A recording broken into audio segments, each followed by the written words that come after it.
नमस्कार, मैं हिमांशु कुमार। आप देख रहे हैं भारत लाइव। नीतीश कुमार के बारे में कहा जाता है कि वह विषम परिस्थितियों में भी अपनी रणनीतियों को आजमा करके कहीं न कहीं उस विषम परिस्थिति से बाहर निकल आते हैं। जिस तरीके से नीतीश कुमार का कद छोटा हुआ, लेकिन आपने देखा होगा कैसे वो कड़ी कड़ी जोड़ करके अब काफ़ी आत्मविश्वास से लबरेज नजर आ रहे हैं, किस तरीके से अब आक्रामक भी नजर आ रहे हैं। और इसी को देखते हुए रालोसपा का विलय जेडीयू में करा लिया और कल ही टी पार्टी रखी गई थी जिसमें उपेंद्र कुशवाहा को बुलाया गया। साथ ही साथ तमाम बड़े नेताओं सहित तमाम एमएलसी और जेडीयू के विधायकों को भी उनके आवास पर बुलाया गया।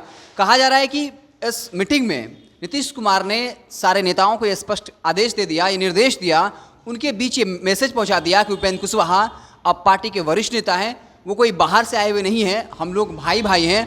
आपको पता होगा उपेंद्र कुशवाहा जब से जेडीयू में आए हैं तो कहीं ना कहीं कुछ ऐसे नेता हैं जिनके बीच में कहीं ना कहीं महत्वाकांक्षा की लड़ाई हो सकती है, जिसमें अशोक चौधरी, ललन सिंह, कई ऐसे नेता हैं, एक लंबी फहरिस्त है। तो नीतीश कुमार ने कहीं ना कहीं, आपको याद होगा जब आरसीपी सिंह को राष्ट्रीय अध्यक्ष बनाया गया था तब बाकायदा उन्हें बड़े कम शब्दों में ये कह दिया था कि हमारे बाद सब कुछ आरसीपी सिंह ही संभालेंगे। यानी जेडीयू के तमाम नेताओं को साफ संदेश दे दिया कि हमारे बाद अगर किसी का कद है तो आरसीपी सिंह का है। अब उपेंद्र कुशवाहा को लेकर ये स्पष्ट संदेश दे दिया कि उपेंद्र कुशवाहा अब पार्टी के वरिष्ठ नेता हैं, संसदीय बोर्ड के अध्यक्ष हैं, इसलिए जो है कहीं ना कहीं बैलेंस बना रहना चाहिए और राय मुशवरा में उपेंद्र कुशवाहा की एक बड़ी भूमिका होगी। और कल जो मीटिंग रखी गई उसका लबोलुआब यही था कि उपेंद्र कुशवाहा को प्रमोट करना, और नीतीश कुमार ये नहीं चाहते हैं कहीं ना कहीं फिर से महत्वाकांक्षा की लड़ाई हो और जो वरिष्ठ नेताओं की फहरिस्त है उसमें उपेंद्र कुशवाहा को एक स्थान दिलाना चाहते हैं। इसके लिए बाकायदा नीतीश कुमार प्रयासरत हैं, क्योंकि कई तरह के कमिटमेंट किए गए उपेंद्र कुशवाहा के साथ, जिसमें मैंने आपको बताया था कि कौन कौन सी दो एमएलसी की सीटें हैं, एक राज्यसभा सांसद की सीट है और एक मंत्रालय है। साथ ही साथ उनके सलाहकारों को बोर्ड निगम में एडजस्ट करने की बात है। तो कल तक जहां मीटिंग की बात थी, पूरा लबोलुआब, पूरा मकसद यही था कि तमाम जेडीयू के विधायकों, एमएलसी, वरिष्ठ नेताओं को ये संदेश देना कि उपेंद्र कुशवाहा अब इस पार्टी का एक अहम हिस्सा हैं। क्योंकि आपको पता होगा नीतीश कुमार जानते हैं कि अगर वो अपनी स्थिति मजबूत करना चाहते हैं तो कुशवाहा वोट बैंक को अपने खाते में करना होगा। हालांकि बहुत सारे लोग ये सवाल उठा रहे हैं कि उपेंद्र कुशवाहा जिनको मात्र 1.5% वोट मिला, उससे आखिर नीतीश कुमार कितने मजबूत हो जाएंगे।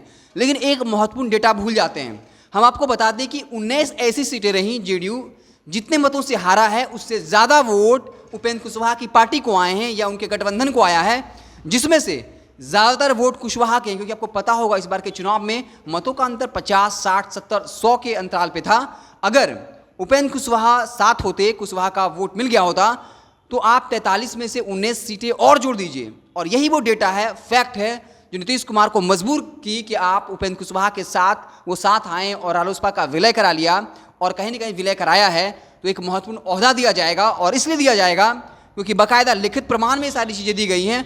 वशिष्ठ नारायण सिंह बाकायदा इसके गवाह बने हैं और कहा जा रहा है कि जैसे एक लिखित रूप होता है कागज़ पे, इसको अमली जामा पहनाया गया है। तो नीतीश कुमार कल टी पार्टी में मुख्य मकसद यही था उपेंद्र कुशवाहा को के बारे में ये बताना कि अब वो इस पार्टी का एक अहम हिस्सा है, एक वरिष्ठ मंत्री हैं, एक वरिष्ठ नेता हैं, और जेडीयू में जो कुछ भी निर्णय होगा उसमें उपेंद्र कुशवाहा की बड़ी भूमिका होगी।